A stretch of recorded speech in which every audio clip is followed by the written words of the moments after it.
Dear students, ये translation का video है और इसमें ट्रांसलेशन का डिटेल एक्सप्लेनेशन है। अगर आप इसको बहुत अच्छे तरीके से देख लेते हैं तो आपका पूरा ट्रांसलेशन कवर हो जाएगा।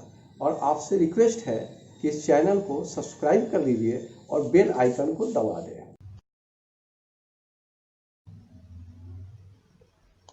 ये जो 3 ट्रांसलेशन सामने है, ये देखिए, यह पेन है, यह एक पेन है और एक पेन की आवश्यकता है। तो फर्स्ट जो ट्रांसलेशन है, यह पेन है, इसके बारे में गेस कीजिए कि क्या होगा। This is a pen. उसके बाद सेकंड ट्रांसलेशन है, यहाँ पे नीचे है, यह एक पेन है। ठीक है, अब इसका क्या होगा, यह एक पेन है का। This is a pen. एक इंपॉर्टेंट थिंग्स देखिए, यहाँ पे अ पेन है, दिस इज अ पेन, और यहाँ भी दिस इज अ पेन है। यहाँ पे एक लिखा हुआ है और इसमें एक नहीं लिखा हुआ है। ये जो अ लिखे हैं, ये अ लिखा हुआ है, ये पेन के कारण लगा है, उसकी काउंटिंग के कारण नहीं लगा है कि एक पेन है, 2 पेन है, इसके कारण नहीं लगा है। ये सिंगुलर काउंटेबल नाउन के पहले एक डिटर्मिनर लिखते हैं, उसलिए आ लिखा हुआ है। तो अगर किसी सेंटेंस में एक नहीं भी हो और नाउन जब सिंगुलर होगा तो उसके पहले जो है ये अ लिखना जरूरी है। ये काउंटिंग को नहीं प्रेजेंट करता है, ये इंग्लिश के रूल को, सिंगुलर काउंटेबल नाउन के रूल को प्रेजेंट करता है। थर्ड सेंटेंस है जो नीचे है, एक पेन की आवश्यकता है। इसमें एक पेन जो है ये काउंटिंग को प्रेजेंट करता है। और इसमें जो यूज करेंगे, 1 पेन इज नीडेड, क्योंकि एक पेन जो है काउंटिंग को कर रहा है, इसलिए 1 पेन इज नीडेड।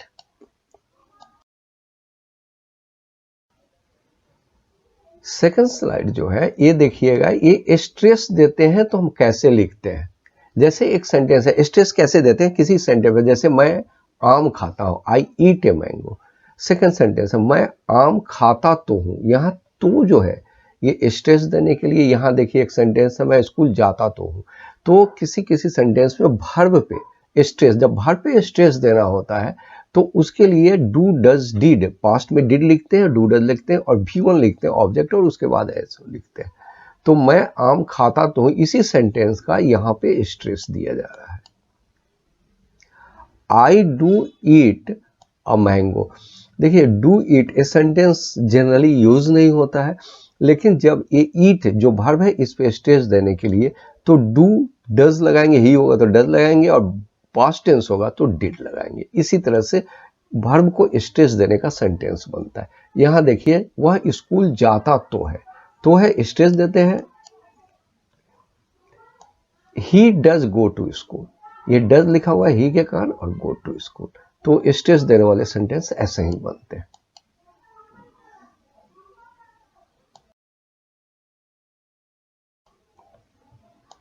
दूसरा है, मैं सच कहता तो हूं। ये भी तो है, ये स्ट्रेस देने के लिए। एक बात जान लीजिए कि ये टेल एल आई होता है, स्पीक द ट्रूथ होता है। तो सच कहना है तो मैं सच कहता हूं, स्कूल गया तो था, वो झूठ बोला तो था। तो फर्स्ट सेंटेंस को देखिए, मैं सच कहता तो हूं। I do speak the truth, यहाँ है स्पीक द ट्रूथ के लिए आप स्पीक वर्ड यूज कीजिएगा, ट्रूथ के पहले द यूज कीजिएगा, और आई डू स्पीक द। देखो पास्ट टेंस में इसी को, स्ट्रेस देने वाले सेंटेंस को पास्ट टेंस में कैसे बनाते हैं। वो स्कूल गया तो था, पास्ट टेंस है। अब इसका होगा he did go to school. देखिए डिड लिखा हुआ है, ही डिड, और उसके बाद गो लिखा हुआ है। ये डिड लिखने का तो लिख नहीं सकते हैं, और डिड जो है पास्ट टेंस को रिप्रेजेंट करता है, और स्ट्रेस देने के लिए इसी तरह he did go to school. वह झूठ बोला तो था, ही डिड टेल ए लाई। झूठ बोलने का होता है tell a lie, past tense है तो ही डिड टेल ए लाई। इस जो लिखा हुआ है इसको जरूर याद कर लीजिएगा, tell a lie, speak the truth. मैं तुम्हें जानता तो हूं, मैं तुम्हें जानता तो हूं। I do know you, I do know you. Second है, तुम मुझसे मिले तो थे, यू डिड मीट मी। ठीक, ये ऊपर वाला जो है ये प्रेजेंट में है, ये पास्ट में, इसलिए डू लगा है, ये डिड लगा है। थर्ड है वह हिंदी जानता, तो ये भी प्रेजेंट में है, he does know Hindi. Next है ये दूसरे तरीके का, ये ट्रांसलेशन है और ये दूसरे तरीके में है वह हंसती रहती है। ठीक है, कोई भी एक्शन करते रहती है, तो इसका जो स्ट्रक्चर है ऊपर गिवन है, कीप ऑन या गो ऑन होता है। अगर ही होगा तो इसी तरह से कीप्स या गोज लिखेंगे, पर जब पास्ट होगा तो इसी को केप्ट या वेंट कर देंगे। और वी आईएनजी V4 लिखते हैं, वी के बाद आईएनजी लिखते हैं। तो दोनों में से कोई भी यूज कर सकते हैं और दोनों करेक्ट है। अब ट्रांसलेशन फर्स्ट करते हैं, वह हंसती रहती है। सी कीप्स ऑन लाफिंग और गोज ऑन लाफिंग, ये दोनों में से V4 लिखना है, keeps on laughing, goes on laughing. और है वह हंसता रहा, ये देखिए वह हंसता रहा, ये पास्ट टेंस में है। He kept on laughing, he went on laughing, ये पास्ट टेंस है, तो आप दोनों में से कोई भी यूज कर सकते हैं, केप्ट ऑन या वेंट ऑन, और V4 लिखता है।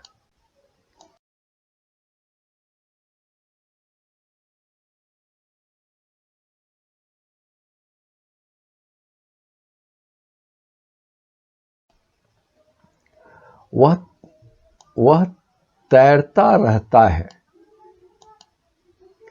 He keeps on swimming. Second sentence है वह बोलती रहती है, सी केप्ट ऑन स्पीकिंग। और नेक्स्ट है तुम गाते रहे, देखिए ये पास्ट टेंस है, तो आप गेस कर सकते हैं कि इसका ट्रांसलेशन क्या होगा।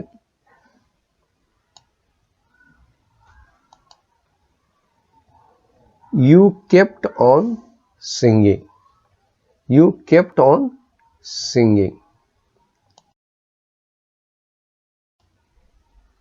अब देखिए नेक्स्ट है वह तैरता रहा, अब इसका गेस कीजिए क्या होगा ट्रांसलेशन, वह तैरता रहा।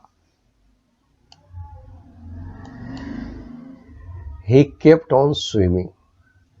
दूसरा है तुम सोते रहे,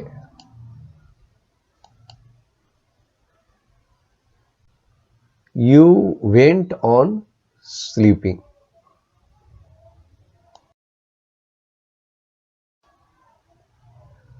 अब नए तरीके का है ये, वह मुस्कुराने लगता है, वह मुस्कुराने लगता है। यहाँ पे देखिएगा सब्जेक्ट है बिगिन है, टू है, V1 है ये, और सब्जेक्ट है स्टार्ट है, ये V4 है।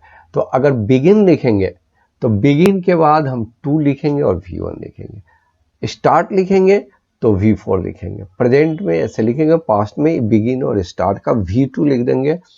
अगर ही रहे तो उसी के अनुसार वर्ब को चेंज करेंगे जैसा वो सब्जेक्ट रहे। तो इसी के अनुसार जो फर्स्ट है ऊपर वाला स्ट्रक्चर गिवन है, उसे वो मुस्कुराने लगता है, तो इसका ट्रांसलेशन गेस कीजिए क्या होगा। इसका ट्रांसलेशन वो मुस्कुराने लगता है,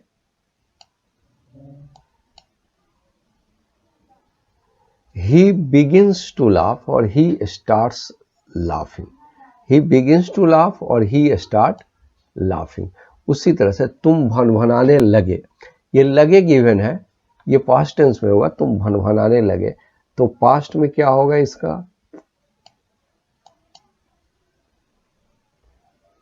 यू स्टार्टेड मरमरिंग। अगर ये बिगिन से लिखेंगे तो you began to murmur, began to murmur होगा या यू स्टार्टेड मरमरिंग होगा।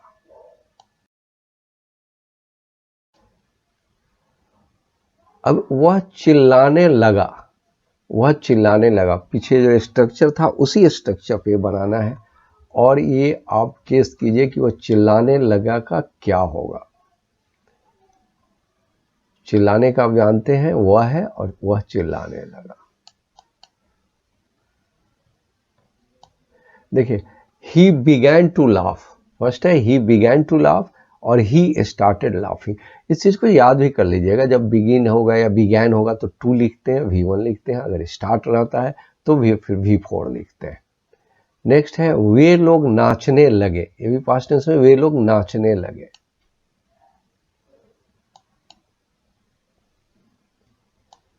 दे स्टार्टेड डांसिंग और दे बिगैन टू डांस। तो दो स्टार्टेड में क्या लगता है, डांसिंग लगेगा, और बिगैन में क्या लगेगा, डांस लगेगा।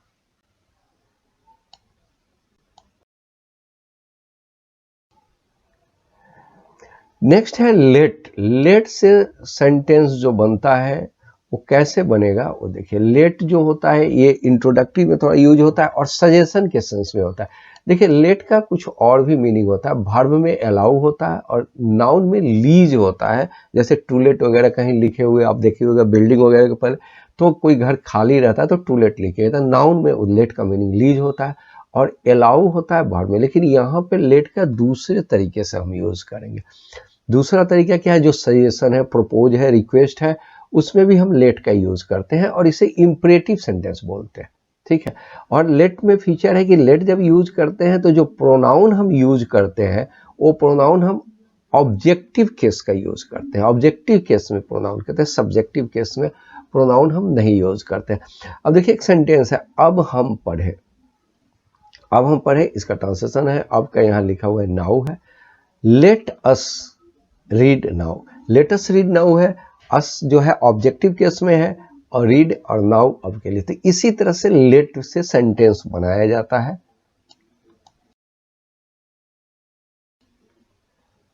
यहां सेंटेंस है, ये देखिए, बच्चों को खेलने दो। बच्चों को खेलने दो। अब ये लेट से बनाना है। लेट से कैसे बनेगा, ये 5 सेकंड का हम टाइम देते हैं। 5 सेकंड में आप इसको गेस कीजिए कि क्या होगा। बच्चों को खेलने दो।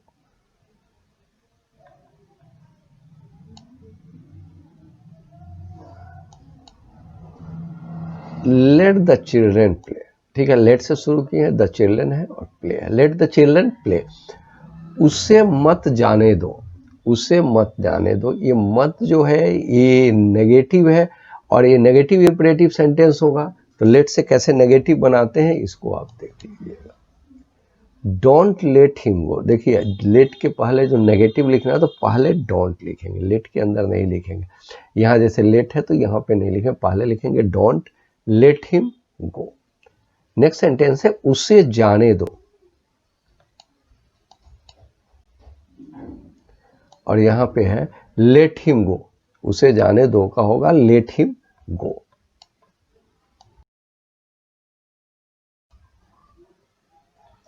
नेक्स्ट है उसी तरह के सेंटेंस है जो लेट से ही बनना है।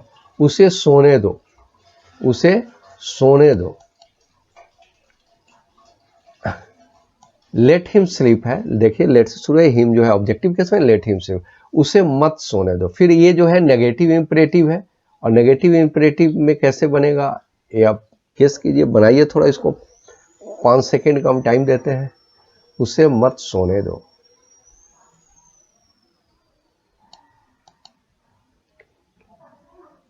ये है डोंट लेट हिम स्लीप। बस उसी तरह से जब पिछले बनाए थे आपने, डोंट लेट हिम स्लीप। और देखिए क्या होता है। देखिए क्या होता है, ये इंट्रोगेटिव सेंटेंस है और ये बनेगा आपको let us see what happens. ठीक है, let us see what happens. तो इसी तरह से ये सेंटेंस ये बना हुआ है।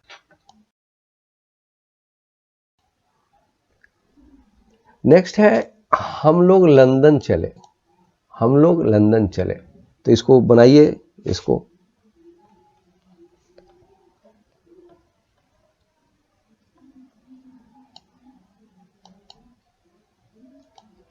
Late us go to London.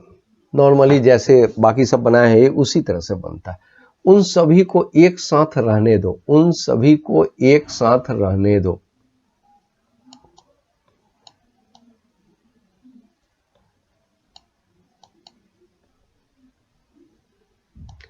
Let them all remain together. उन लोगों को एक साथ रहने दो। मोहन को मत सोने दो। मोहन को मत सोने दो। ये भी नेगेटिव है।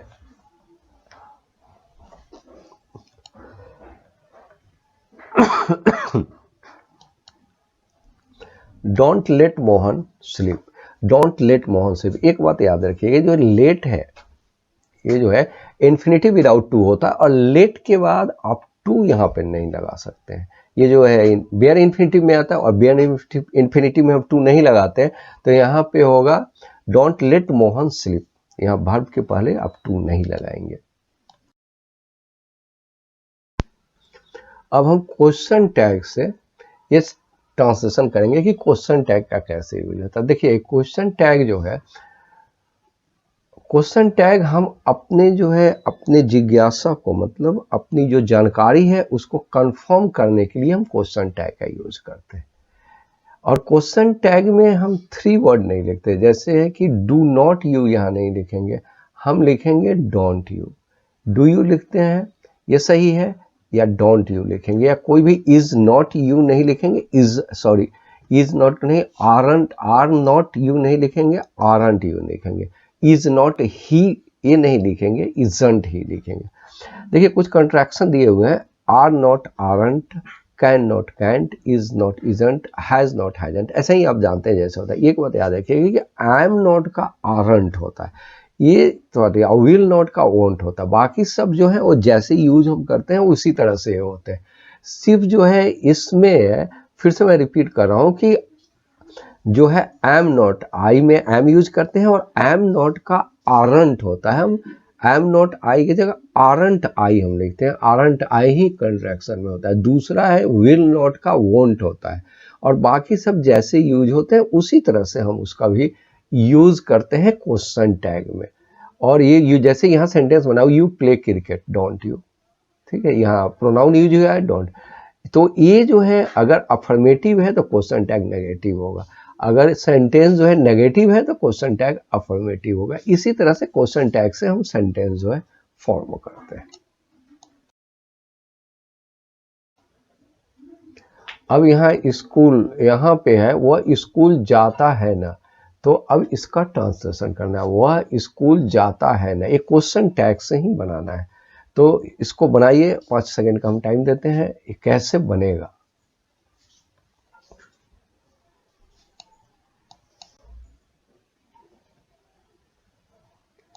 ही goes to school doesn't he, देखिए ही यहाँ पे है तो ही लिखेंगे, ये अफर्मेटिव सेंटेंस है तो ये नेगेटिव लिखेंगे, और ये इसको जब नेगेटिव बनाएंगे तो डज नॉट लिखते हैं तो यहाँ पे डजंट लिखेंगे। वह स्कूल नहीं जाता है ना, ये नहीं पहले है, ये नेगेटिव सेंटेंस है। अब इसका ट्रांसलेशन कीजिए, तो सेंटेंस आपको नेगेटिव बनाना है।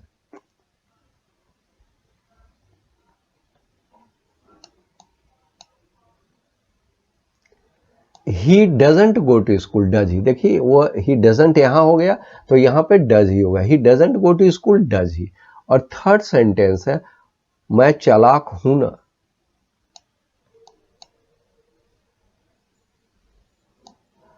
आई एम क्लेवर, आरंट है, पहले भी हम बताए थे आपको कि आई एम नॉट का आरंट होता है, तो यहाँ पे आई एम, ये अफर्मेटिव है, नेगेटिव है, आई एम नॉट का कंट्रैक्शन आरंट लिखेंगे तो आरंट है।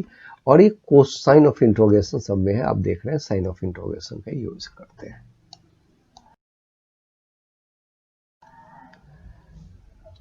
चाय में चीनी है ना, इसका ट्रांसलेशन कीजिए, चाय में चीनी है ना।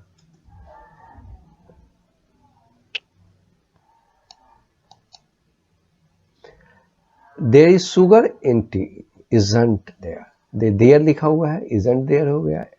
There is sugar in the tea, tea के पहले यहाँ द ही होगा क्योंकि पार्टिकुलर जो चाय है उसी के बारे में आप कह रहे हैं, तो there is sugar in the tea, isn't there. दूसरा है वह मेरी मदद करेगा ना, वह मेरी मदद करेगा ना। He will help me, won't he, will not का अभी हम देखें कि वॉन्ट होता है, तो he will help me, won't he. वे सही नहीं है ना, देखिए सेंटेंस जो है, जो सेंटेंस है वो नेगेटिव है, वे सही नहीं है, तो पहला सेंटेंस नेगेटिव है, क्वेश्चन टैग उसी के अनुसार बनाएंगे। अब इसको बनाइए,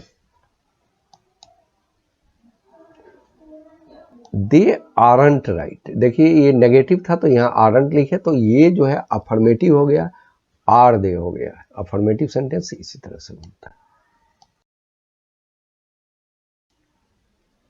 यह पंखा नया है ना, यह पंखा नया है ना। अब ये जो है इसका बनाइए,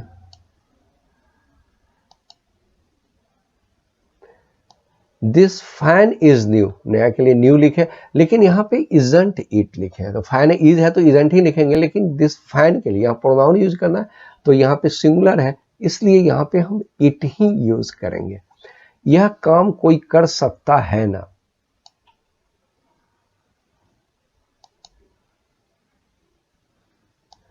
anybody can do this work, can't they, anybody can है इसलिए कैंट लिखे, और एनीबडी है ये इसलिए यहाँ पे हम दे लिखे। Anybody can do this work, can't दे।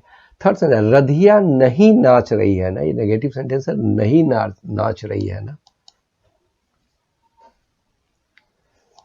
रधिया is not dancing, is she, देखिए सेंटेंस उसी तरह से है, अफर्मेटिव है, ये नेगेटिव है और ये अफर्मेटिव है।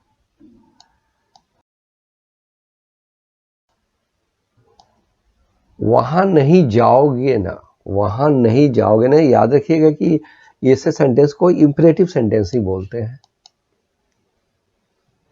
Don't go there will you, don't go there, यहाँ विल यू, इस तरह के सेंटेंस में विल लिखते हैं और यहाँ पे ऑर्डर या रिक्वेस्ट है, इसलिए यहाँ पे विल का यूज करते हैं।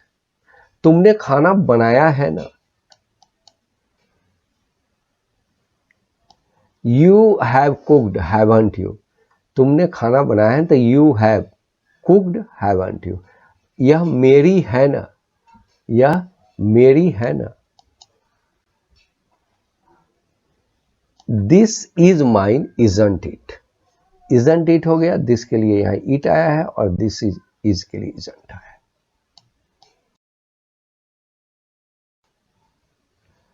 अब जो ट्रांसलेशन पढ़ेंगे वो डिफरेंट तरीके का होगा, दूसरा होगा, और वो होगा introductory there. Introductory there actually होता क्या है कि जब ऐसे सेंटेंस इंग्लिश में आते हैं जिसका सब्जेक्ट जो है नहीं रहता है, और सब्जेक्ट में प्रॉब्लम होती है लिखने में, नहीं है तो सेंटेंस फॉर्म कैसे करेंगे, तो उसके लिए जो है इट और देयर ये दोनों इंट्रोडक्टरी में यूज होते हैं, और देयर का यूज जो है इंट्रोडक्टरी में हम करते हैं। तो देयर जो होता है आप जानते हैं ये एडवर्ब की तरह यूज होता है, इसलिए इसके बाद जो नाउन आता है उसी नाउन से हम वर्ब का यूज करते हैं। ठीक है, देयर का एक मतलब वहां भी होता है, लेकिन वहां के लिए अलग वर्ड यूज करेंगे, और देयर का इंट्रोडक्टरी में जिसका यूज करते हैं उसका उस सेंटेंस में कोई यूज नहीं रहता, सिर्फ सेंटेंस लिखने के लिए, सिर्फ सेंटेंस को फॉर्म करने के लिए इंट्रोडक्टरी का इंग्लिश में यूज होता है। और जो है जैसे यहाँ पे आम है, एक छात्र नहीं है, दो गाय हैं, यहाँ 3 सेंटेंस आप देख रहे हैं, इस सेंटेंस में देखिए आम है, अब इसका ट्रांसलेशन करना है, तो यहाँ पे जो है थोड़ा सा नॉर्मल रेंज में जैसे हम सेंटेंस का फॉर्म करते हैं वहाँ पे थोड़ी बहुत प्रॉब्लम आ जाती है, तो ऐसे कंडीशन में जब सब्जेक्ट का प्रॉब्लम आ जाता है तो हम इंट्रोडक्टरी का यूज करते हैं। तो पहला देखते हैं क्या होगा, देखिए देयर इज अ मैंगो, आम है, इसका ट्रांसलेशन होगा there is a mango, mango है, अ लिखे हैं मैंगो के कारण लिखे हैं, संख्या के कारण नहीं लिखे, देयर जो है इंट्रोडक्टरी की तरह आया है। अब नीचे वाले इसका ट्रांसलेशन, एक छात्र नहीं है, एक छात्र, अब इसका ट्रांसलेशन कीजिए there is not a student. ठीक, there is not a student. Next sentence है दो गाय हैं,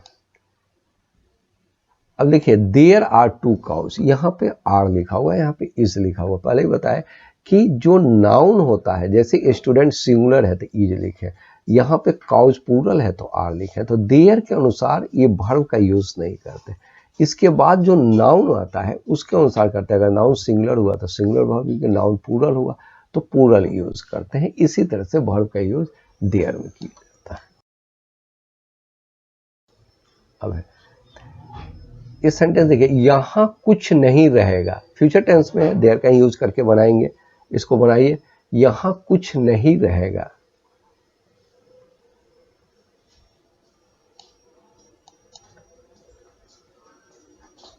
there will be nothing here, ये हेयर जो है ये यहां के कारण हुआ है, बाकी जो है देयर विल फ्यूचर में है, रहेगा लिखा हुआ है, तो देयर विल नथिंग हेयर, यहाँ पे ऐसे।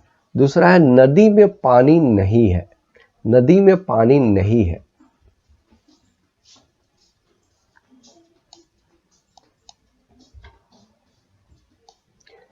There is no water in river, नदी में पानी नहीं है, there is no water in river. और आपसे रिक्वेस्ट है कि आप ये पूरा वीडियो अंत तक जरूर देखिएगा, क्योंकि हर बार डिफरेंट डिफरेंट तरह के ट्रांसलेशन आएंगे, और ट्रांसलेशन वही आते हैं जिसका यूज नॉर्मल जो है इंग्लिश में ज़्यादा यूज होता है।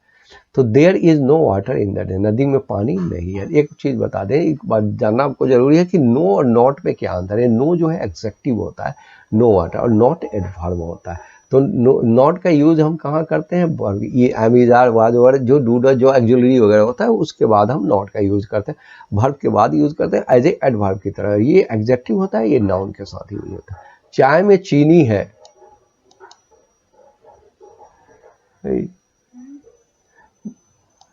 There is sugar in tea, there is sugar in tea, there is sugar in tea है, चाय में चीनी है, ऐसे ही यहां पे इसका यूज करते हैं।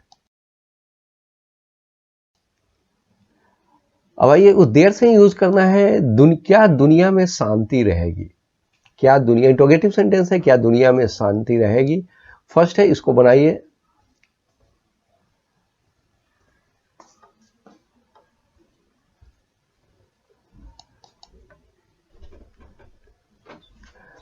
Will there peace in the world, will there peace in the world. Second है, वहां पानी क्यों नहीं था, ये वहां पानी क्यों नहीं था।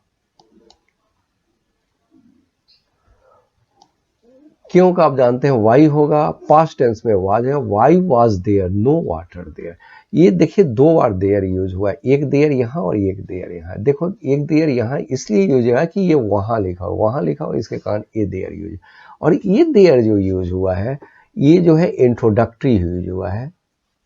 तुम्हारे गांव में स्कूल कब था, when was there a school in your village, ये है when was there a school in your village, तुम्हारे गांव में स्कूल कब था।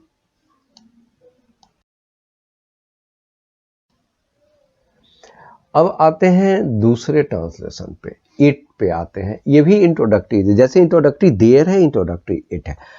इसमें जब सेंटेंस का फॉर्मेशन करते हैं तो उसका कोई यूज नहीं होता, लेकिन सेंटेंस लिखने में इसकी जरूरत पड़ती है, और इसके बिना सेंटेंस का फॉर्मेशन नहीं हो सकता। इसलिए और एक रिक्वेस्ट आपसे भी है कि अगर चैनल सब्सक्राइब नहीं किए तो सब सब्सक्राइब कर लीजिएगा। देखिए ये day, time, month, year, date, season वगैरह के लिए इंट्रोडक्टरी इट का यूज करता है। जैसे शाम है, मंगलवार था, सन 1950 1950 था। अब इसका ट्रांसलेशन है शाम है। देखिए ऐसे में इट इसलिए इंट्रोडक्टरी इट आया कि जब सेंटेंस का फॉर्म करते हैं तो थोड़ा सा उसमें प्रॉब्लम क्रिएट हो जाता है। जैसे शाम है, इट इज इवनिंग। अब शाम है में ये इट का कोई यूज नहीं है, लेकिन लिखने में इसको लिखना पड़ेगा, इट इज इवनिंग। मंगलवार था, ये पास्ट टेंस है, इट वाज ट्यूसडे। मंगलवार था, इट वाज ट्यूसडे। सन 1950 1950 था, इट वाज 1950। देखिए सेंटेंस छोटा है, और छोटे सेंटेंस को ट्रांसलेशन में थोड़ा सा डिफरेंट टाइप का प्रॉब्लम क्रिएट हो जाता है, तो बहुत ध्यान से देखिएगा। It was 1950, it was Tuesday, it is evening.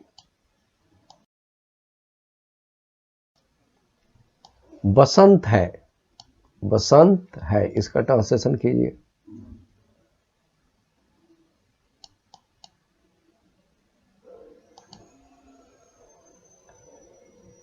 देखिए it is spring, it is spring. दूसरा वर्षा हो रही है,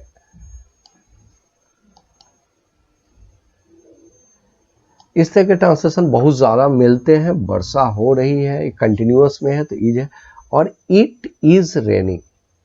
ऐसे ट्रांसलेशन राइटिंग सेक्शन में, रीडिंग, हर जगह जो है ऐसे ट्रांसलेशन का यूज होता है। इसलिए इट इज रेनिंग। बादल गरज रहे हैं,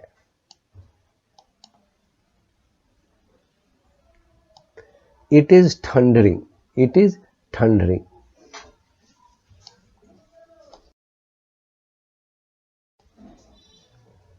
अब आइए 5 बजा है, इस ट्रांसलेशन को कीजिए। थोड़ा 5 बजा है, 5 सेकंड का हम टाइम भी दे रहे हैं, आप इसको थोड़ा सा कीजिए। 5 बजा है,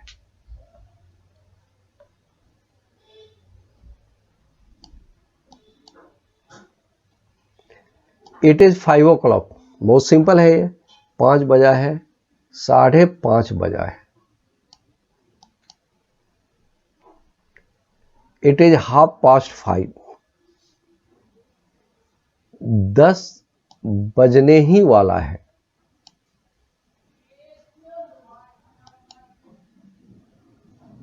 it is just on 10।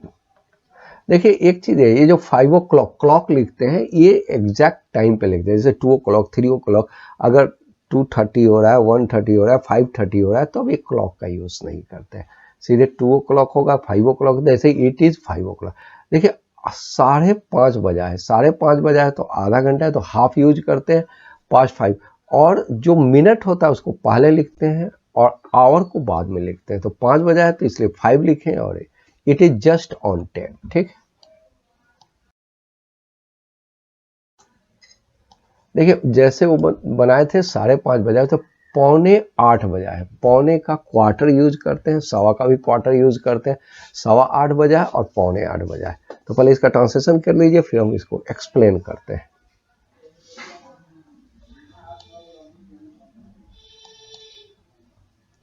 It is 7:45, ये है 7:45। अब 2 कैसे लगेगा ये हम अभी नीचे वाला कीजिए, फिर उसको आपको समझा रहे हैं। 8:15 बजा है, इट इज 8:15, यहाँ पे पास्ट 8 लिखे हैं, यहाँ पे 28 लिखे हैं, नीचे कीजिए फिर आते हैं। 7 बजने में 10 मिनट बाकी है, इस ट्रांसलेशन को कीजिए, 7 बजने में 10 मिनट बाकी है, इसको कीजिए।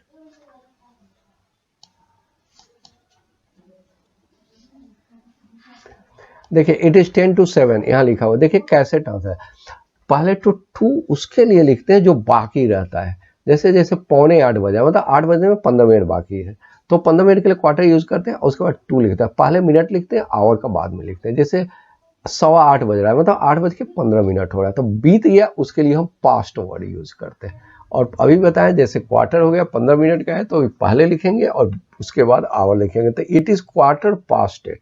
तो जो बीत जाएगा उसके लिए पास्ट वर्ड यूज करेंगे, बाकी है उसके लिए 2 यूज करते हैं, मिनट को पहले और आवर को बाद में लिखते हैं। इसी से 10 to 7, देखिए यहाँ 2 यूज हुआ है, इसका मतलब क्या है कि 7 बजने में 10 मिनट बाकी है, तो 10 मिनट है, मिनट यहाँ 10 लिखे, और मिनट और आवर लिखने की जरूरत नहीं है, ये अंडरस्टूड है। ये जो इट इज 10 to 7, तो इसका मतलब है कि 10 मिनट बाकी है 7 बजने में। 10:12 हुआ है, इस ट्रांसलेशन को कीजिए, 10:12 हुआ है।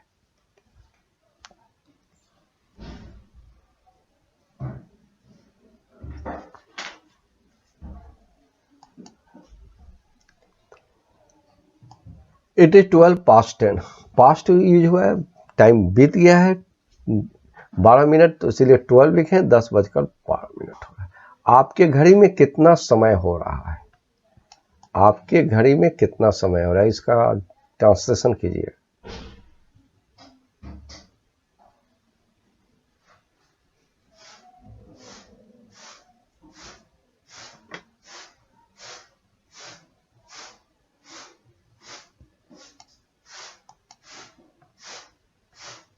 What is the time by your watch? What is the time by your watch? ये देखिए प्रीपोजिशन का थोड़ा सा यहाँ डिफरेंस यूज हुआ है, बाई यूज हुआ है और यही करेक्ट है।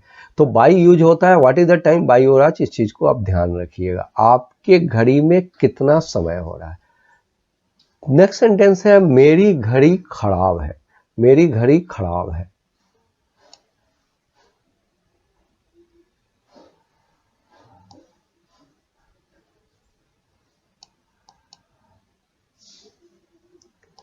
यहाँ सेंटेंस देखिए my watch is out of order. Out of order किसी भी मशीन के लिए जब वो खराब हो जाता है तो उसको आउट ऑफ ऑर्डर ही बोलते हैं, और घड़ी के लिए खराब होने के लिए भी out of order he word हम यूज करेंगे। तो ये तो समझ गए ये कैसे टाइम का यूज हुआ है। ये बाई योर वॉच होता है, आपके घड़ी में कितना टाइम, मेरी घड़ी खराब है, कोई भी मशीन टेक्निकल से खराब हो जाता है तो उसको out of order word he use करते हैं।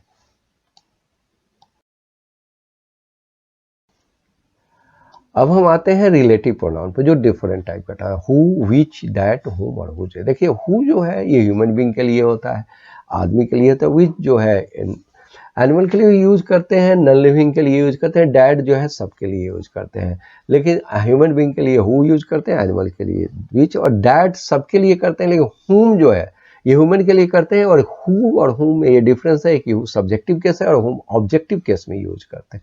और एक हु जो है सबके लिए करते हैं, जिसका जिनका हिंदी मीनिंग यहाँ लिखा हुआ है, और हिंदी मीनिंग का यूज जब ट्रांसलेशन करते हैं तो इसी तरह से इसका हिंदी में मीनिंग करते हैं। तो इस बात याद है कि ज़्यादातर जो है डैड का यूज अगर गिवन है तो हम ह्यूमन बीइंग के लिए हु ही यूज करेंगे, ठीक है। तो अब इसके ट्रांसलेशन पे हम आते हैं रिलेटिव प्रोनाउन पे। रिलेटिव प्रोनाउन का बेसिक वर्क यही है कि ये दो सेंटेंस को ऐड करता है और ऐड करके वो बीच में कनेक्टर का काम करता है और ऐड करके सेंटेंस को, दो सेंटेंस को एक जगह फॉर्म करता है। जो सोता है वह खोता है, पहला ट्रांसलेशन देखिए, जो सोता है वह खोता है। अब इसको कीजिए,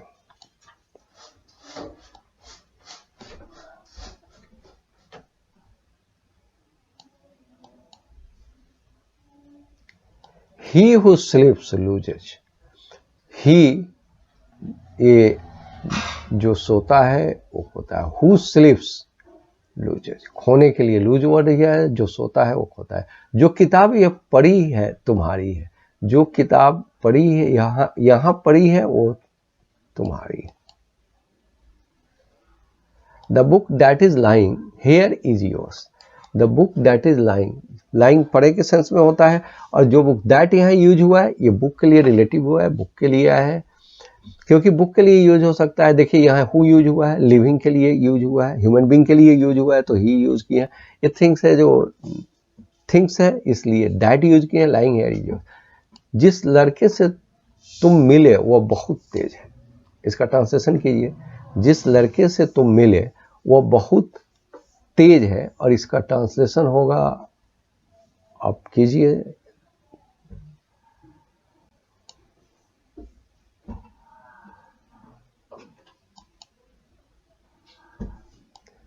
the boy whom you met is very intelligent। Met है मेल है, पास्ट टेंस के लिए whom जो है आपको अभी बताया था कि who सब्जेक्टिव केस में आता है, whom ऑब्जेक्टिव केस में आता है। यहाँ पे ऑब्जेक्टिव केस का होता है boy whom you met is very intelligent, is है very intelligent है, ये whom जो है यही जो है दोनों दो सेंटेंस को कनेक्ट करता है।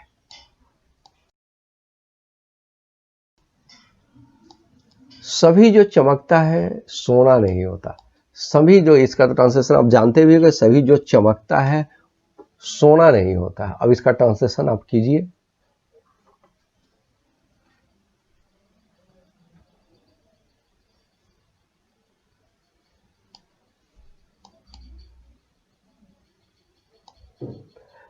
All that glitter is not gold, चमकना ग्लिटर होता है, सभी ऑल के लिए है, दैट जो है कनेक्ट कर रहा है, all that glitter is not gold. जो घड़ी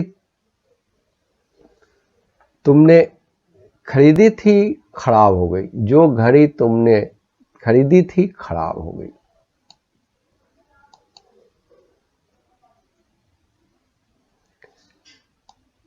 The watch that you bought is out of order, the watch that you bought is out of order, खराब हो गई क्या, अभी तो मैंने बताया था कि आउट ऑफ ऑर्डर होता है। यहाँ डैट वॉच के लिए आया है और वॉच के लिए डैट ही आएगा, और यू बॉट जो घड़ी तुमने खरीदी थी वो खराब। आप जो भी लेंगे मैं उसे दूंगा, आप जो भी लेंगे मैं उसे दूंगा। Whatever you take, I will give you. Whatever you take, I will give. देखिए यहाँ एवर वर्ड यूज है, एवर वर्ड जो होता है ये बहुत जगह यूज होता है, सुनिए, वेन एवर, वेयर एवर, जहाँ कहीं, जब कभी, ऐसे भी, तो ये सब यूज होता है। तो आप जो भी, whatever you take I will give you.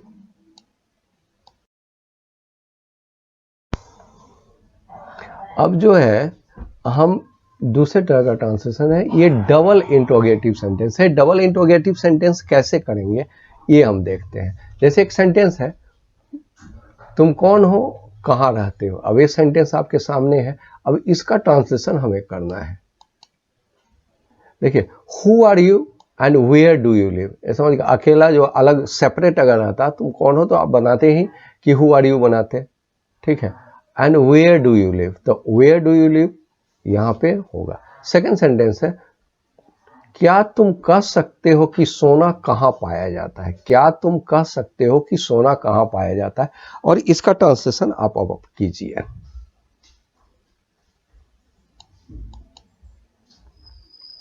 देखिए यहाँ पे है, can you say that where is gold found, ये देखिए से दैट वेयर, वेयर जो है ये कनेक्ट कर रहा है और दो interrogative, can you say where is gold found, double interrogative sentence है।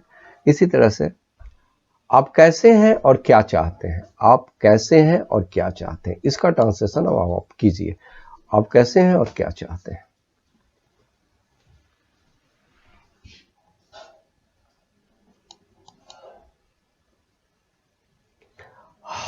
How are you and what do you want, यहाँ पे है how are you and what do you want, ये है इनका।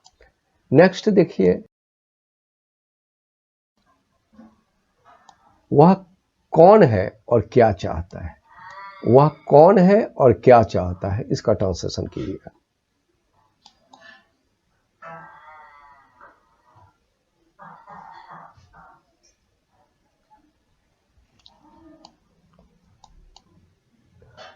Who is he and what does he want, अब देख लीजिए हु इज ही एक हो गया, एंड और व्हाट डज ही वांट, और क्या चाहता है। आप कैसे हैं और क्या चाहते हैं, आप कैसे हैं और क्या चाहते हैं। How are you and what do you want, यहाँ पे how are you and what do you want. Next sentence है, वह कहाँ है और क्यों उदास है, वह कहाँ है और क्यों उदास है, इसको कीजिए।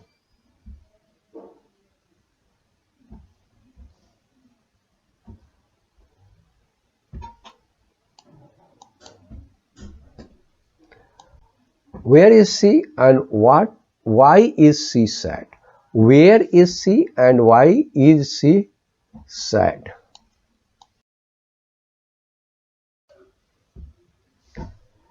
अब हम आते हैं इंपरेटिव सेंटेंस में। इंपरेटिव सेंटेंस में आप जानते हैं कि रिक्वेस्ट, कमांड, ऑर्डर, सजेशन, ये सब वर्ड यूज होते हैं। इंपरेटिव सेंटेंस में सबसे बड़ा है कि यहाँ पे इंपरेटिव सेंटेंस में सब्जेक्ट जो है अंडरस्टूड रहता है, सब्जेक्ट हाइड रहता है, यू जो सब्जेक्ट होता है, और सब्जेक्ट को हम नहीं लिखते हैं, ठीक है।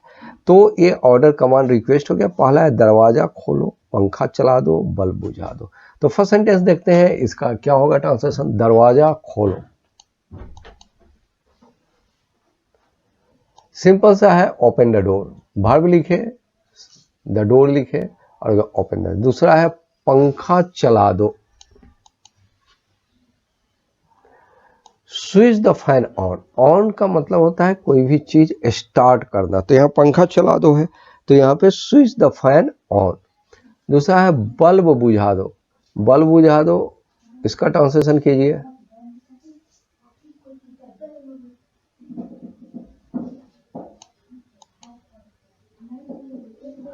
Switch the bulb of. Of का मतलब होता है किसी चीज को बंद करना, किसी भी सिस्टम को बंद करना। तो यहाँ बल्ब बुझाने की बात हुई तो ऑफ कर, तो यहाँ देखिए ऑन होता है और ऑफ होता है। किसी चीज को चलाने को ऑन बोलेंगे और बंद करने को ऑफ बोलेंगे।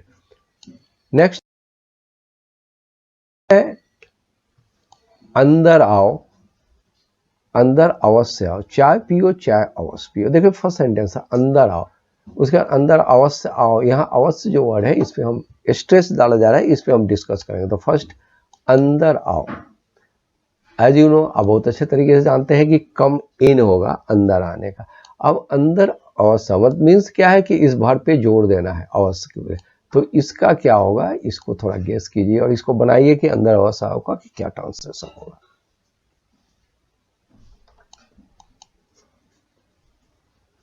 डू कम इन, थोड़ा सा ये डिफरेंट टाइप का है, लेकिन देखिए डू कम इन, अंदर अवश्य। तो यहाँ पे जो डू लगा है ये इस वर्ब को, कम को स्ट्रेस दे रहा है, इस पे जोर दे रहा है, डू कम इन। नेक्स्ट है चाय पियो, ये वर्ड आप यूज बहुत करते हैं, चाय पियो। तो इसके ट्रांसलेशन को बनाइए थोड़ा।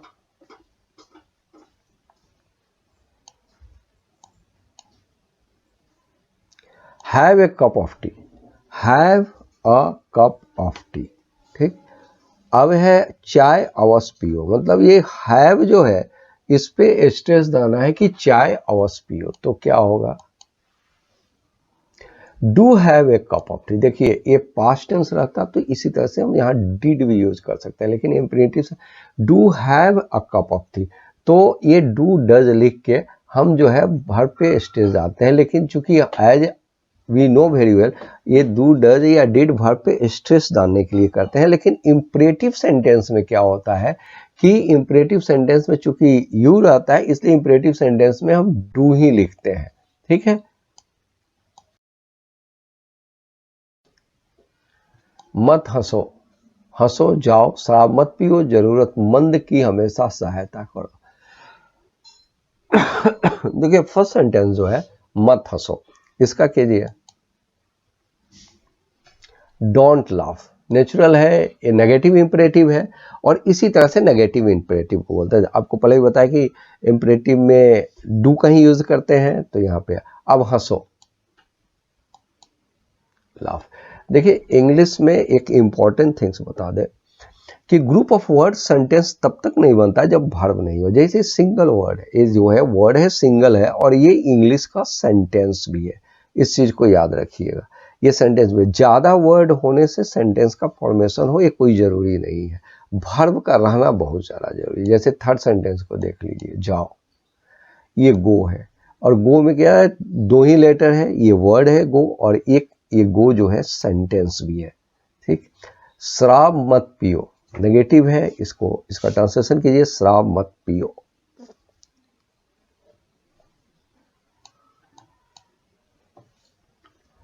ये है देखिए don't drink, don't drink, drink के बाद वाइन नहीं है, मीन्स है कि अगर ड्रिंक अकेले ही आता है तो उसका मतलब ही शराब पीना होता है। इसके लिए यहाँ पे जो शराब वर्ड है यहाँ पे हमको लिखने की जरूरत नहीं है, ड्रिंक अंडरस्टूड है, शराब ही पीना होता है। जरूरतमंद की हमेशा सहायता करो, इसका ट्रांसलेशन करिए जरूरतमंद की हमेशा सहायता करो।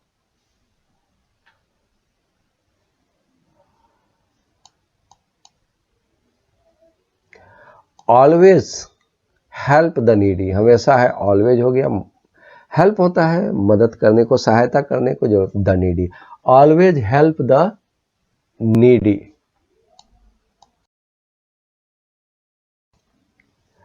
अब आगे आते हैं एक्सक्लामेटरी सेंटेंस का फॉर्मेशन करने। देखिए एक्सक्लामेटरी सेंटेंस में बहुत सा वर्ड होता है, यहाँ पे हम कुछ वर्ड गिवन है, लेकिन इसके अलावा भी बहुत सा वर्ड यूज होता है। जैसे हुर्रे है, इमोशन फीलिंग, हैप्पीनेस फीलिंग करने के लिए होता है। ब्रेवो जो होता है ये भी जॉय को प्रेजेंट करने के लिए।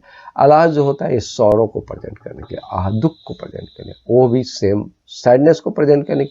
हेलो किसी को एड्रेस करते हैं, लेकिन इसके अलावा भी बहुत से वर्ड हैं जो एक्सक्लामेटरी सेंटेंस में यूज होते हैं। एक्सक्लामेटरी सेंटेंस में सेंटेंस फॉर्मेशन में हाउ और व्हाट जो है ये ज्यादातर यूज होता है। ये जो है व्हाट के साथ नाउन का यूज करते हैं और हाउ के साथ एग्जेक्टिव का यूज करते हैं। तो ये सेंटेंस के जो अभी नेक्स्ट में अभी सेंटेंस बनाएंगे तो आपको पता चल जाएगा कैसे हाउ के साथ एग्जेक्टिव यूज होता है और कैसे जो है ये जो है व्हाट के साथ नाउन का कैसे यूज होता है। देखिए कितना सुंदर, कैसे विचार, वाह हम लोग, तो कितना सुंदर जो है यहां लिखा हुआ है, इसका ट्रांसलेशन कीजिए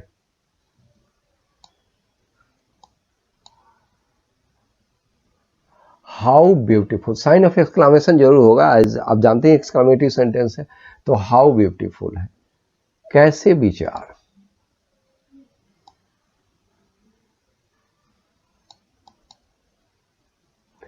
व्हाट एन आइडिया है, देखिए यहाँ पे व्हाट एन आइडिया है, तो ये जो है व्हाट एन आइडिया हो गया, कैसे विचार।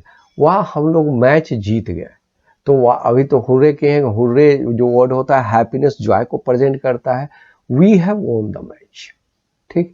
साइन ऑफ एक्सक्लामेशन यहाँ भी लिख सकते हैं कि किसी से सेंटेंस में आप देखिएगा कि यहाँ पे यूज हुआ है, यहाँ पे यूज हुआ है, साइन ऑफ एक्सक्लामेशन यहाँ पे यूज हुआ है, और कहीं जो एक्सक्लामेटरी वर्ड जब आ जाता है तो एक्सक्लामेटरी वर्ड के बाद ही साइन ऑफ एक्सक्लामेशन हम यूज कर लेते हैं। ओह मेरा मित्र मर गया, अलाज में होता है use, alas sign of exclamation, my friend is dead. इसी तरह से एक्सक्लेमेटरी जो इंपॉर्टेंट थिंग्स इसमें एक्सक्लेमेटरी सेंटेंस में यूज करना है कि हाउ के बाद हम जो है एग्जेक्टिव एडवर्ब यूज करते हैं, व्हाट के बाद नाउन, ये नाउन है, देखिए व्हाट यूज किया है, हाउ के बाद एग्जेक्टिव एडवर्ब यूज करते हैं।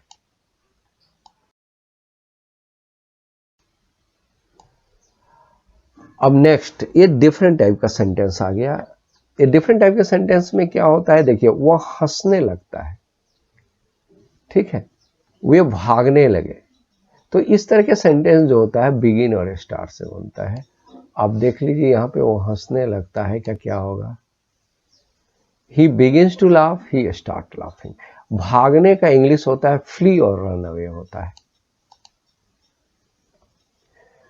They began to flee, they started fleeing. हाय मैं बर्बाद हो गया, हाय मैं बर्बाद हो गया। अलाज आई एम रूइंड, रूइन होता है बर्बाद होना, अलाज जो है यहाँ पे सैडनेस को प्रेजेंट करने के लिए यूज होता है। कितनी सुंदर वह लड़की है, कितनी सुंदर वह लड़की है। How beautiful the girl is, how beautiful the girl, girl के बाद यहाँ पे इज है साइन ऑफ एक्सक्लेमेशन। कैसा मूर्ख हूं मैं, what a fool I am, what a fool I am, ठीक है। अ फूल लिखा हुआ है, अ फूल के पहले अ है, व्हाट लिखा हुआ है, आप देख रहे हैं व्हाट अ फूल, और अगर रहता तो हाउ फूल हो जाता और आई एम, ऐसे ही सेंटेंस बनता है। क्या आइडिया है, क्या आइडिया है, व्हाट एन आइडिया, क्या आइडिया है, what an idea.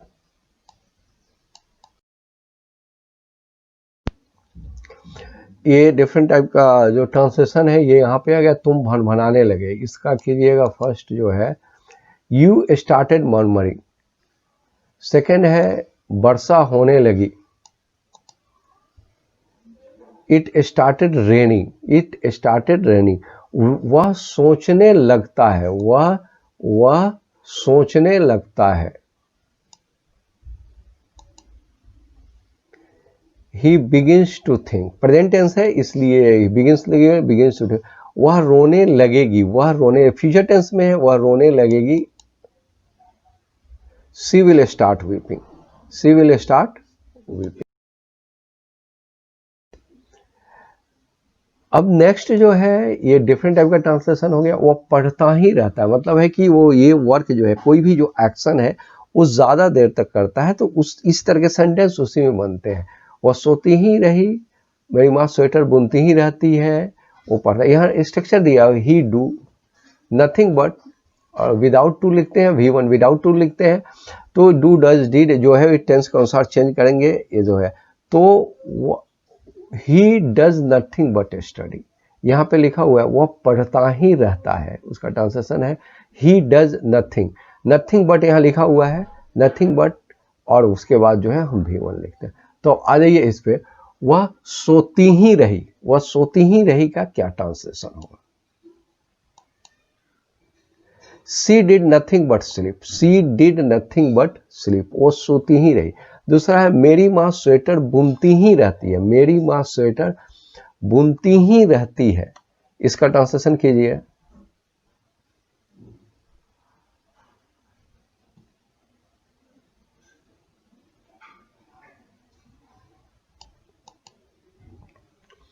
My mother does nothing but knit sweater, my mother does nothing, does nothing हो गया, but knit KNIT knit sweater. आप जानते हैं KN एक साथ हो तो के का प्रोनाउंसिएशन नहीं करते हैं, तो knit sweater.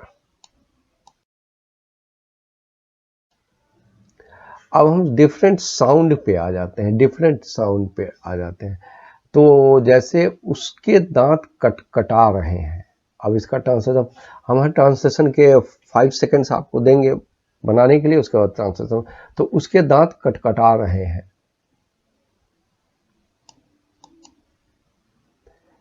His teeth are clattering, his teeth are clattering, कटाना का होता है। सेकंड देख लीजिए, ठनका ठनक रहा है, अब इसका कीजिए ठनका ठनक रहा है।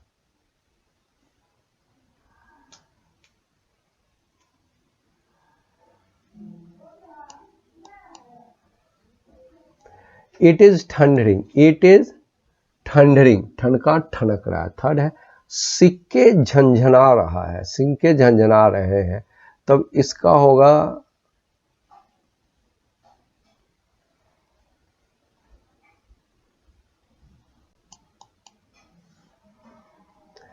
Coins are jingling. देखिए कॉइन्स झंझनाने का, सिक्के जो झंझनाते हैं तो कॉइन्स आर जिंगलिंग। गहने खनखना रहे हैं, गहने खनखना रहे हैं, इसका कीजिए ट्रांसलेशन।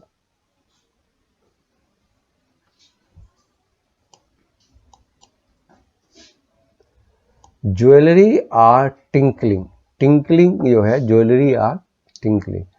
जूते मचमचा रहे हैं, जूते जब पहनते हैं जो मचमच की जूते से जो शू से जो आवाज आती है उसी को कहते हैं जूते मचमचा रहे हैं।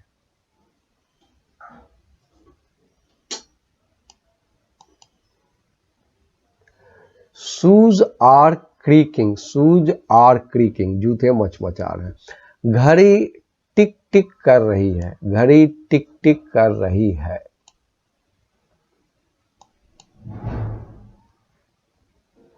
Yeah, the watch is ticking, the watch is ticking।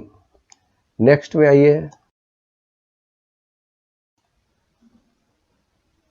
ये भी डिफरेंट टाइप के साउंड ही है। वह तुतला रहा है, तुतलाना होता है, बोलने का एक सिस्टम है, वो तुतला रहा है, इसका कीजिए।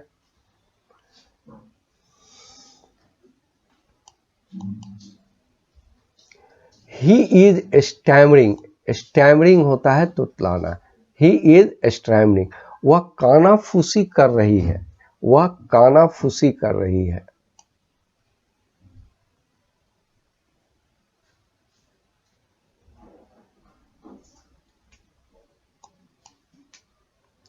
सी इज विस्परिंग, विस्परिंग होता है वही धीरे धीरे जो बोलना होता है, तो वह कानाफूसी करेगी। वह चीख रहा है, वह चीख रहा है।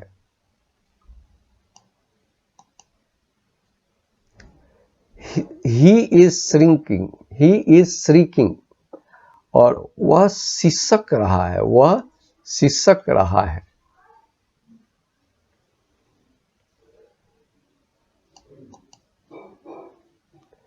ही इज सोबिंग, सोबिंग होता है सिसकना होता है, he is सोबिंग।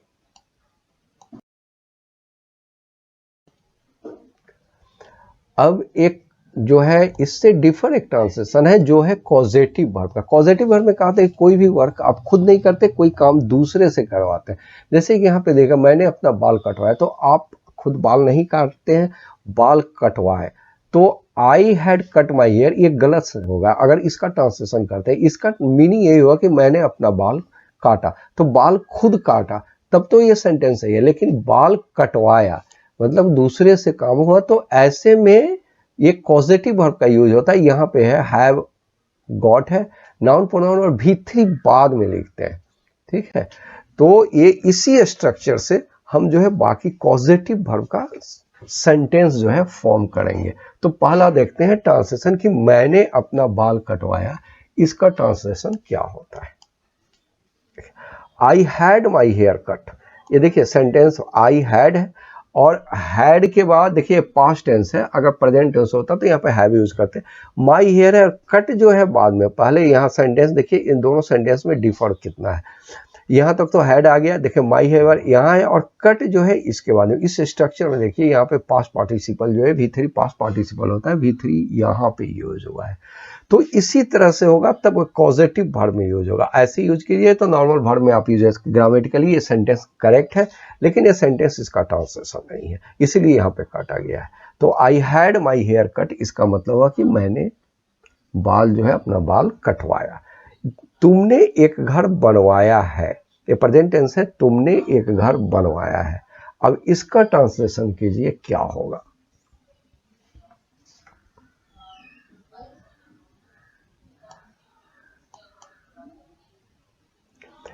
You have a house built, you have, ये प्रेजेंट टेंस है इसलिए हैव लिखे हुए हैं, और हाउस बिल्ट, ये बिल्ट यहाँ नहीं है। You have built a house का मतलब तुमने एक घर बनाया है, और यहाँ पे तुमने एक घर बनवाया है, बनवाया वर्ड लिखे हुए, तो इसीलिए पहले हैव के बाद हाउस लिखे और उसके बाद यहाँ पे लाकर ये बिल्ट लिखे हुए हैं। उसने अपने कपड़ों पर इस्त्री करवाया, आयरन करवाया, तो वो आयरन उसने दूसरे से करवाया, इसी के लिए उसने अपने कपड़ों पर इस्त्री करवाया। He got his clothes ironed. He got his cloth ironed. अगर यहाँ पे आप आयरन लिखते तो ये खुद करना, अगर दूसरे से हुआ तो इसी तरह से गॉट हिज क्लॉथ्स आयरन। दूसरा, मैंने पत्र लिखवाया, इसका ट्रांसलेशन कीजिए, मैंने पत्र लिखवाया।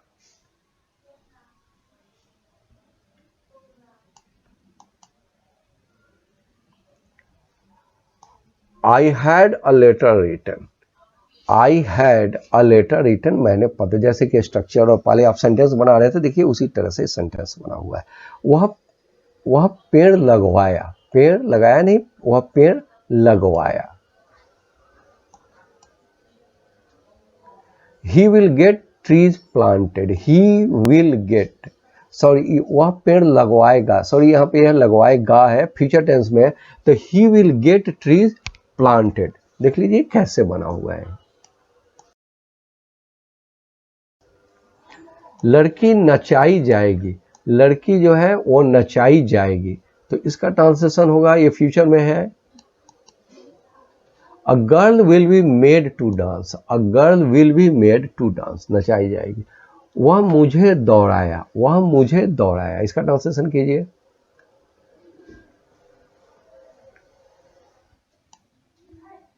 वह मुझे दौड़ाया। He made me run, he made me run, he made me run। उसे हंसाया जाएगा, उसे हंसाया जाएगा।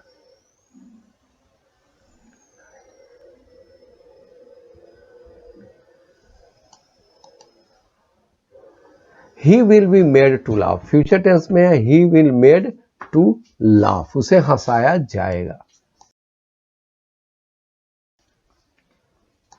वह पत्र लिखवा सकता है, ये सकता है, ये आप देख रहे हैं। He can have a letter written, he can have a letter written।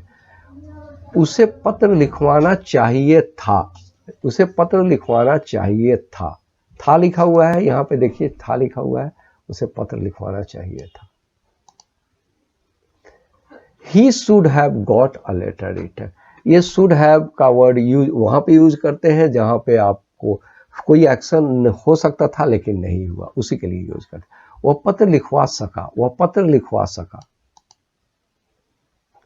He could get a letter written, he could get, could जो होता है कोई भी एक्शन हो गया, सका है तो इसलिए पास्ट में यूज कर रहे हैं। He could get a letter written। अब जो है ये हम आ जाते हैं उसकी जो है ये पतली पे आ जाते हैं, तो ये देखते हैं उसकी कमर पतली है, इसका ट्रांसलेशन क्या होगा, उसकी कमर पतली है। सी हैज ए सिलेंडर वेस्ट, पहला है सी हैज ए सिलेंडर वेस्ट। दूसरा है उसकी आवाज पतली है, उसकी आवाज पतली है, इसका होगा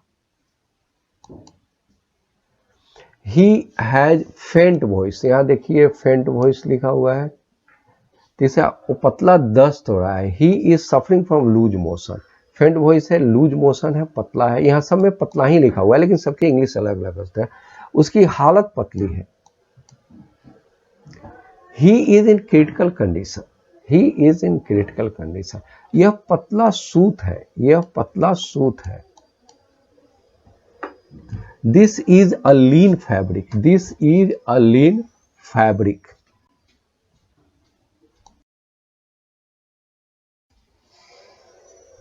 वह लड़की पतली है, वह लड़की पतली है, इसका क्या ट्रांसलेशन होगा? सी इज स्लिम, वह पतली नींद सोता है, वह पतली नींद, वह पतली नींद सोता है। ही गेट लाइट स्लीप, पतली नींद का लाइट स्लीप होगा। यहां पे है पतली धारा है, पतली धारा है क्या होगा? This is a narrow stream, this is a narrow stream. यह पतला दूध है, यह पतला दूध है। This is a diluted milk, this is a diluted milk. यह पतली आशा है, यह पतली आशा है। There is lean hope now, there is lean hope now.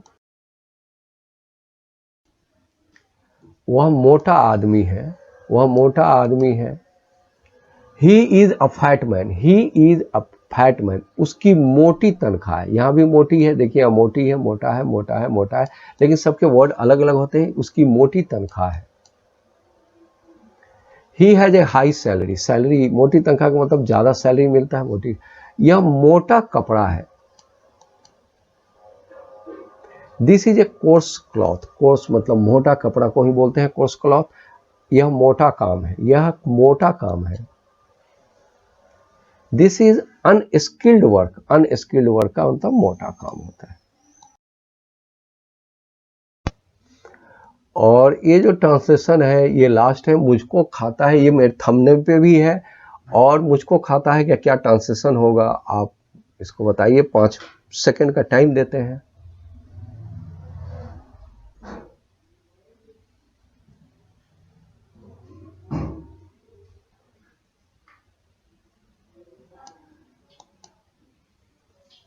देखिए ये है आई हैव एन अकाउंट, खाता अकाउंट को बोलते हैं। आई हैव एन अकाउंट हो गया और हैव हो गया मुझको खाता है। और ये आपका ट्रांसलेशन जो है ये पूरा हो गया। ये जो है,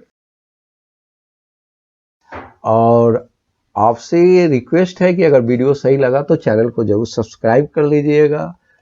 और जो है, जो सब्सक्राइब के बाद जो बेल आइकन आता है उसको दबा दीजिएगा और ऑल को भी दबा दीजिएगा। और आप जो भी वीडियो देखते हैं उस वीडियो को लाइक जरूर कीजिए, वीडियो को लाइक करना जरूरी है। और इसी तरह से बहुत से वीडियो बने हुए हैं, आप वीडियो को पूरा देख के आप उससे जो है अपने नॉलेज को बहुत इंक्रीज कर सकते हैं, बहुत ज़्यादा बढ़ा सकते हैं। आपको ये पूरा वीडियो देखने के लिए बहुत a lot of thanks to all of you.